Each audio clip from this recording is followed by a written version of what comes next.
আসসালামু আলাইকুম প্রিয় চাকরি প্রত্যাশী ভাই বন্ধুরা। আজকে আমরা দেখব গসাগু নির্ণয়ের লেকচার 2। আজকে আমরা এই লেকচারে 5টা ম্যাথ রেখেছি। 5টা ম্যাথই খুবই গুরুত্বপূর্ণ ম্যাথ। খুব ভালো একটা ক্লাস আজকে দেখবেন সবাই। তা শুরু করি। আমরা প্রথম যে অপরেখা রাখছি আমরা এখানে দেখেন, এখানে আছে একটি ব্যাগে 72টি সবুজ এবং 108টি লাল মার্বেল আছে। সমান সংখ্যক মার্বেলের প্যাকেট করা হলো যাতে প্রতি প্যাকেটে সব সবুজ অথবা সব লাল মার্বেল থাকে। প্রতি প্যাকেটে সর্বোচ্চ কতগুলো মার্বেল থাকতে পারবে? ওকে, একদম সোজা। এই দুইটার গসাগু বের করলেই যেটা আসবে সেটাই প্যাকেটে মার্বেল সংখ্যা। ঠিক আছে, দেখেন 72, 108। আমরা এমন একটা সংখ্যা দিয়ে ভাগ করব, দুইটাকে যদি ভাগ করা যায়, তাহলে এখানে আমরা 2 দিয়ে ভাগ করলাম। প্রথমে দেখেন 2 দিয়ে 72কে ভাগ করলে কত হবে? 36। 108কে ভাগ করলে কত হবে? 54। তারপরে আবার 2 দিয়ে ভাগ করা যায়। 2 দিয়ে ভাগ করলে 18, আর এখানে 2 দিয়ে ভাগ করলে কত? 27। এবার 3 দিয়ে ভাগ করা যায়, তাই 3 6 18, 3 নং 27। তারপরে আবার এখানে 3 দিয়ে ভাগ করা যায়, 3 দুগুণে 6, 3 3 আর 9। এখন আর ভাগ করা যাবে না, অর্থাৎ এদিকে আর যাওয়ার দরকার নাই। আমার গসাগু হবে এই সংখ্যাগুলো গুণ করলে। তাই 2 গুণ 2 4, 4 দুগুণে 8, 3 আটা কত? 24। অর্থাৎ প্রত্যেকটা ব্যাগে মার্বেল থাকবে কয়টা? 24টা। এরপর আমরা দেখব, তারপর আরও একটা গুরুত্বপূর্ণ ম্যাথ।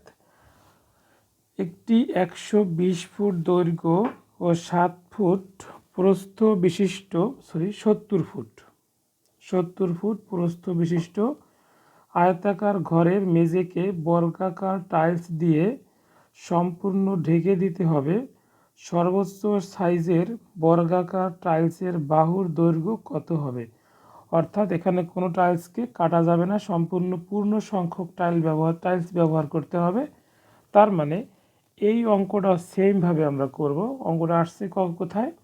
এনএসআই পরীক্ষায় 2001 সালে আসছে। তাহলে আমরা 120 এবং এই 70-এর ঘষাগুজা বের করব, সেটাই হবে আমার টাইলসের দৈর্ঘ্য। তাহলে 120 আর কত? 70, 2 দিয়ে ভাগ করলে এখানে হবে 60, এখানে হবে 35।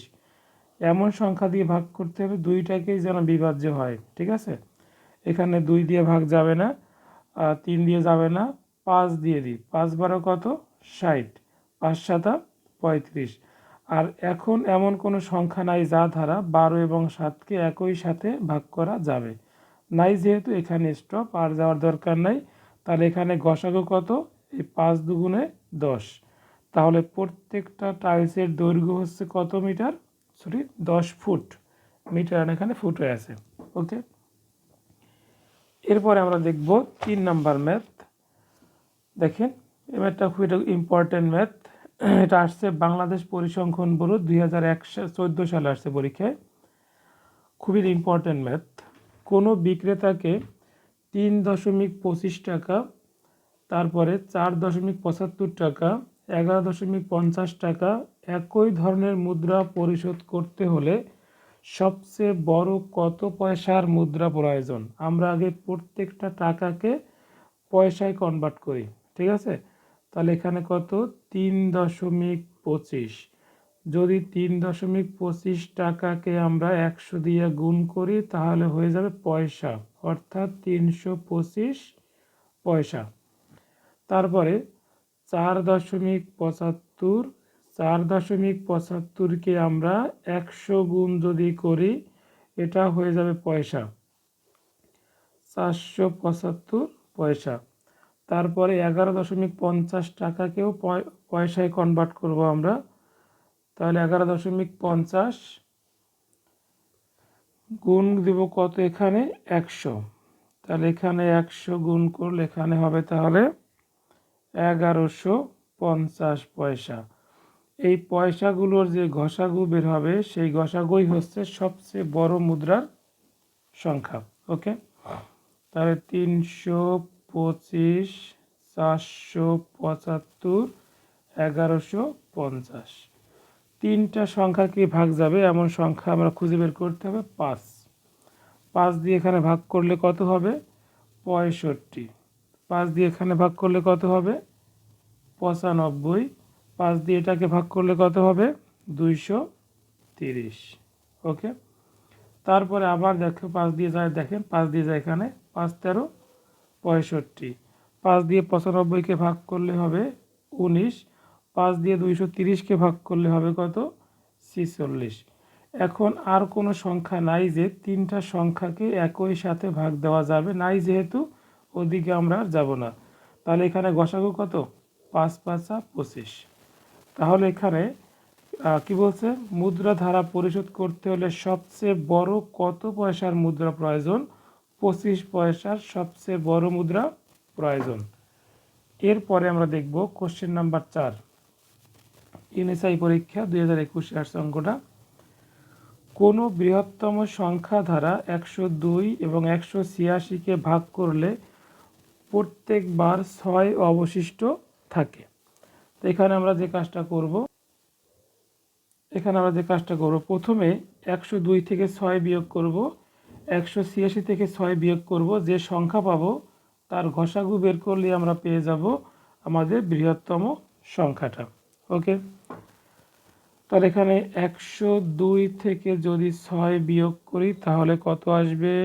96। তারপরে 186 থেকে 6 বিয়োগ করলে 180। এই সংখ্যা দুইটার ঘষাগু বের করলে আমরা পেয়ে যাব কোনো বৃহত্তম সংখ্যা দ্বারা, অর্থাৎ বৃহত্তম সংখ্যাটা পেয়ে যাব আমরা 96 180 এর ঘষাগু বের করব।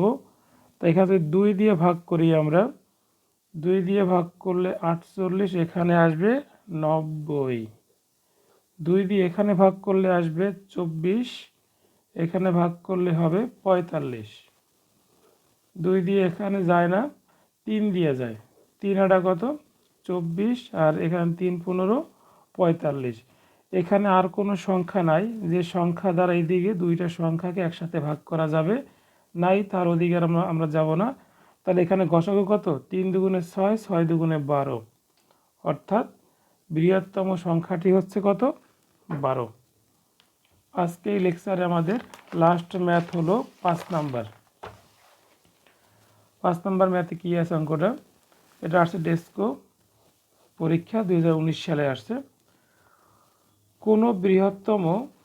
কোনো বৃহত্তম সংখ্যা দ্বারা 365 ও 463কে ভাগ করলে ভাগশেষ যথাক্রমে 5 ও 7। 5 ও কত? 7। বৃহত্তম সংখ্যাটির মান কত? সেই অঙ্ক। আমরা এই 365 থেকে বিয়োগ করব 5, আর 363 থেকে বিয়োগ করব 7। যা পাবো তার গসাগু বের করলে আমরা পেয়ে যাব বৃহত্তম সংখ্যাটা।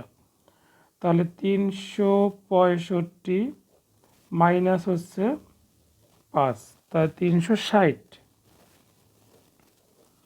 তারপরে 463, এখান থেকে বিয়োগ করব 5, তাহলে 456। এই দুইটা সংখ্যার গসাগু যা পাবো সেটাই হবে বৃহত্তম সংখ্যা। ওকে, 360 456, 2 দিয়ে ভাগ করলে এখানে 180, আর এখানে ভাগ করলে হবে 228। 2 দিয়ে এখানে ভাগ করলে 90, আর এখানে ভাগ করলে হবে 114। তারপরে 2 দিয়ে এখানে ভাগ করলে 45, এখানে ভাগ করলে আসবে 57। তারপর এখানে যদি আমরা 3 দিয়ে ভাগ করি, 3 15 45, 3 ভাগ 57 করলে কত আসবে? 19। এখন আমাদের আর কোনো সংখ্যা নাই যা দ্বারা 19 এবং 15কে ভাগ করা যায়, তার ওদিকে আর যাওয়ার দরকার নাই। এইগুলো গুণ করলে আমরা যা পাবো সেগুলোই হলো গসাগু। তাই 3 দুগুণে 6, 6 দুগুণে 12, 12 দুগুণে 24, তাহলে বৃহত্তম সংখ্যাটি হলো 24। আল্লাহ হাফেজ। আজকে আমরা গসাগুর এই ম্যাথগুলো করলাম। পরবর্তী ক্লাসে আমরা লসাগু নিয়ে আলোচনা করব। আল্লাহ হাফেজ।